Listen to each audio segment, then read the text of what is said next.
آج کل مسلم نوجوان کہتے ہیں ہماری نیت تو نکاح کی ہے، اس لیے ہمارا رشتہ پاک ہے اور اللہ ہی نے تو ہمیں ملوایا ہے۔ یہ الفاظ اکثر شیطان کا دھوکہ ہوتے ہیں۔ شیطان کا سب سے خطرناک وار ہی یہ ہوتا ہے کہ وہ گناہ کو گناہ محسوس ہی نہیں ہونے دیتا۔ جب حرام کو حلال سمجھ لیا جائے تو نہ ہی شرم باقی رہتی ہے اور نہ ہی کبھی توبہ کا احساس ہوتا ہے۔ اسی لیے اللہ تعالیٰ نے صاف صاف حکم دیا ہے زنا کے قریب بھی مت جاؤ، بے شک یہ بے حیائی اور برائی کا راستہ ہے۔ اور محبت کا سب سے پہلا قدم ہی نکاح ہے۔ جب تک نکاح نہیں تب تک ہر قربت حرام ہے، چاہے نیت کتنی بھی پاک کیوں نہ ہو۔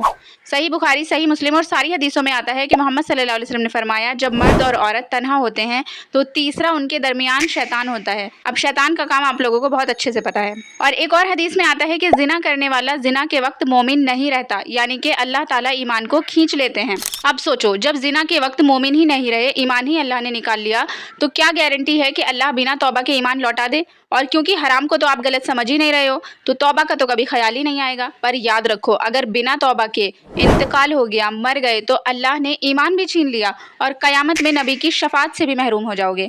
اور نبی کی شفاعت نہیں ملی تو جنت میں کیسے جاؤ گے؟ شیئر کرو جو بھی حرام تعلق رکھتا ہو۔ اور میں سب سے یہ کہنا چاہوں گی، جو آج تم سے نکاح نہیں کر سکتا، جو اپنی فیملی کے سامنے تمہیں انٹروڈیوس نہیں کر سکتا، تم اس بے غیرت 2% کے انسان کے لیے اپنے ایمان کو داؤ پہ لگا کر بیٹھے ہو۔ Think about it.